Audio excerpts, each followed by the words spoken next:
buying members of this co-op to be with other survivors. We also learned that they're all pretty much the same age, which I thought was interesting. So they're a very select cohort. And they mentioned how that's actually because those that were younger than them were all died, and those that were older than them all died. So they were all about 15 or 20 during the Holocaust, and then 65 years later, when they made the film, they're all in their late 80s. So I thought it's really interesting that they have each other as this very tight age cohort. On the other hand, as Barry just mentioned, I mean, there was this incredible diversity too in their experiences. So we know they came from different parts of Europe. We know that they went to different concentration camps.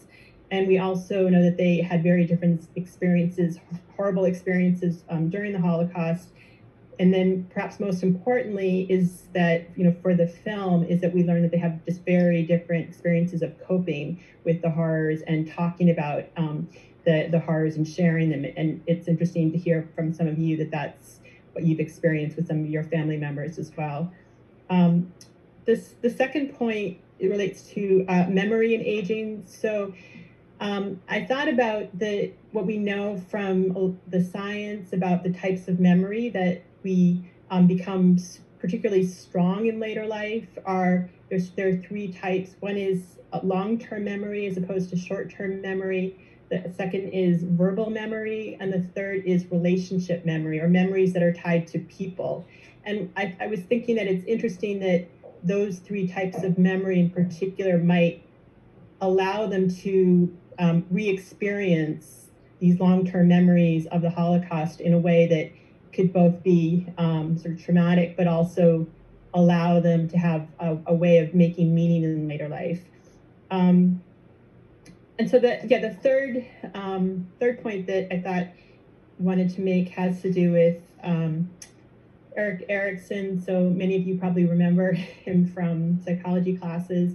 So he's one of the few theorists of the lifespan that believes that growth continues in later life. So there've been a lot of theorists that talk about how it pretty much levels out in young adulthood. And so he instead said there are these 8 stages of development. And in old age, he talks about how there's 2 primary activities that we need to achieve growth.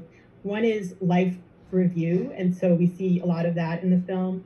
And the second is he talks about how it's important to make a resolution of conflicting tasks, he calls them, of old age. And he talks about the 2 tasks being despair, recognizing despair in one's life, but also recognizing integrity. And he says when you bring these conflicting tasks together, it leads to wisdom and strength. And so I thought I just would maybe quickly mention how I thought that may be mapped onto the film in different ways with different characters. So for despair, the scene that haunted me after the film, and I'd be curious if you felt this too, was the scene with Cece, Carl's wife, who is experiencing Alzheimer's disease. And we don't even we see her in the background, and her husband and son are in the foreground. And they're just kind of looking off in the distance as if they're used to hearing her wail. And she's having this very deep crying, wailing, and as if she's re-experiencing this trauma. And we know from research on Alzheimer's disease that people can actually have quite clear memories of their childhood. And so it's heartbreaking that those are the memories that kind of stay with her, whereas like the short-term memories of what she had for lunch, she may not be recalling. In terms of integrity, the Jaime, to me, I thought really captured some of the conflict between trying to come to terms with not wanting to talk about his trauma, but also really wanting to embrace this community that allowed him, as the rabbi mentioned, they almost don't even need to talk about it by building this community. And he says a couple of times that he just doesn't want to talk about it. He just doesn't want to share anything about the Holocaust. It's just too painful. But at the same time, he spends 26 summers working nonstop to keep this community going as the handyman. And he has the speech at the end, which I thought was quite touching, where he actually speaks, I believe it's in Yiddish, and he talks to the community about how he doesn't want to he wants to be able to hide his tears, but share his tears, and he wants to sort of embrace life together. And so I thought he was just a really interesting character or person who deals with that conflict. And then lastly, I thought the person who represented wisdom, perhaps in the film, was Olga, who is described in some of the literature about the film as the unofficial narrator of the film. And so I thought there were some scenes with her that were quite lovely, where particularly with her partner, Genya. And so she tells her how she wants her to be the one who speaks out about their trauma, because she has respect for her because she's older than her. And even though she's probably only a couple of years, she kind of recognized that there's strength in old age.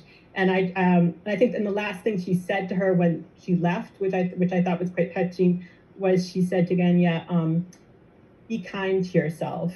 And I thought that was kind of a lovely way of sort of recognizing that she realized she's going through trauma, but also had this strength to build on.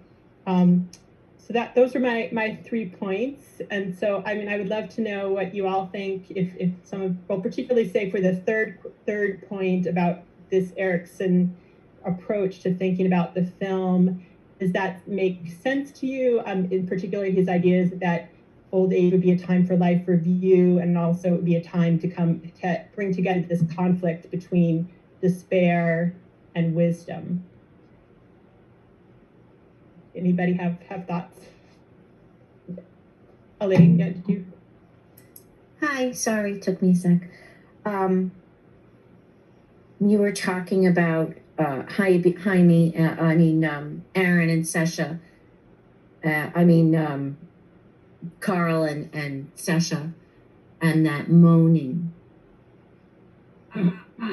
That just rattled me, because I felt like she could be having flashbacks and not able to speak, and they have her with them, and and not having gone down that road, just that strength that Carl has, and his son, wasn't easy. I mean, I guess he's an only child, so it wasn't easy in that household either, but he was there, and he said, I'd come up for the summers, and they were partying and dancing and drinking, and so we had that loving memory that he too had about the Four Seasons Lodge. It was his getaway vacation too. And then the other two people that I was thinking of were Lola and Tobias. Tobias was the German soccer player. And he needed kidney dialysis, and they had to pack up. They met, they both were there individually with their individual spouses, who then passed away, and then they found love again. I mean, they found that hope. So I just wanted to share that. Thank you. I think that, can you hear me? Yes. I think that one of the outstanding features about these people, they were all survivors. They all had such strength to come through what they endured. And one woman stands out in my mind towards the end of the film. She is saying, dancing. She said, I want to live. I want to dance. I want to eat. I want to. She just was fearless, and she wanted to continue. And that spirit really appeared in many of the people in the film.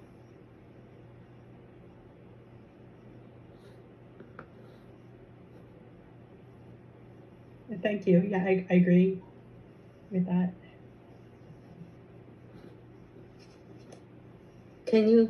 Hello? Can you hear me? Yes, Canary. Okay. There are a couple of things I want to share. In the year 2000, my two of my children and I went back to Poland, and we went to Auschwitz, among other things that we did, and we went to many towns. My in-laws' former homes, the town where I was born and where I lived for the first 4 years of my life, and so forth. And it was all dead. There was no sign of Jewish life. And of course, Auschwitz was, for those of you who have gone to visit, was the ultimate in obscene cruelty, as we know. And when I saw the film, I thought to myself, how does one then take the leap from that to the kind of thing we saw depicted in the film? And I think everybody's right. The need to live, to survive, to be witness. It was very much. It was very prominent. But I felt underneath it all, I don't know if anyone agrees with me, in spite of the fact that people say I want to live, there was an underlying sadness that I felt, that's why people were the more determined. If you come from